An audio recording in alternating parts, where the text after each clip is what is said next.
All right, let's dive in. Today we're taking a look at Psalm 14. Okay, Psalm 14. Yeah, from the New Living Translation on YouVersion. We're going to kind of pick apart, what it has to say about belief and how people act and this whole idea of God seeing everything. Interesting stuff right off the bat. It tackles some really big questions about, good and evil and if believing in something bigger than ourselves, plays a role. Right, yeah, and like right away in verse 1 it says, "Only fools say in their hearts there is no God." I mean, that's pretty strong. No messing around. No, and then it goes on to say they are corrupt and their actions are evil. Not one of them does good. I mean, it's connecting those ideas very directly. Yeah, and it's interesting because historically, when the Bible talks about a fool, it's often talking more about like a moral failing than an intellectual one. So it's not necessarily saying that only unintelligent people are atheists, but that rejecting God corrupts your actions, leads to bad behavior. Okay, that makes sense. Then verse 2 zooms out to this huge perspective. The Lord looks down from heaven on the entire human race.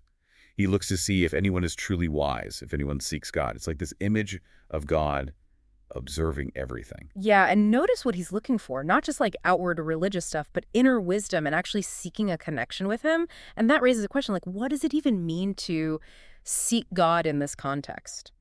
Good question. Yeah. And verse 3 is like, well, not many people are doing that. But Yes. no, all have turned away. All have become corrupt. No one does good, not a single one. It's kind of a bleak view of humanity. Yeah, no one's getting a gold star here. No, and actually there's a note here saying the Greek version uses the word useless instead of corrupt.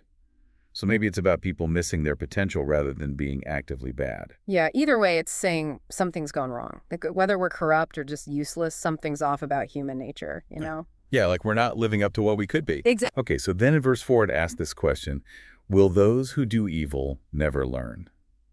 And then it gets really vivid with this image.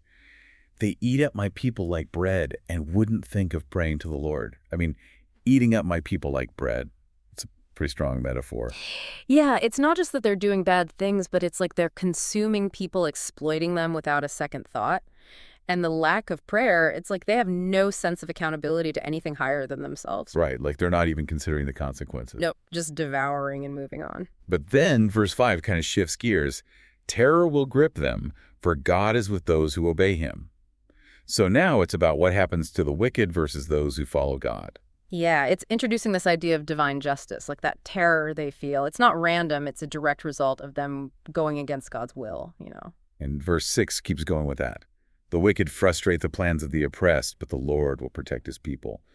So there's this theme of oppression, but also this promise that God will step in. It's like even when human systems fail and people are being taken advantage of, there's this higher power that will ultimately ensure justice and protection.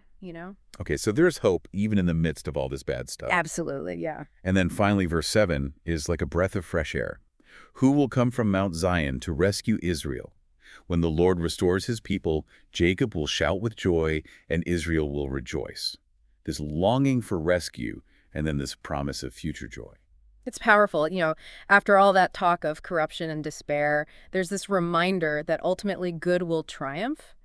And of course, Mount Zion being that symbol of God's presence and power. Right, like the ultimate source of hope. Exactly. So basically this psalm is saying, disbelief leads to bad behavior. God sees all this happening. There are consequences, but there's also hope for redemption and joy if you're on God's side. It's a pretty intense but hopeful message. Yeah, I mean, this psalm has a really strong opinion about people who don't believe in God. Yeah. How does that sit with you, thinking about all the different beliefs and behaviors in the world today?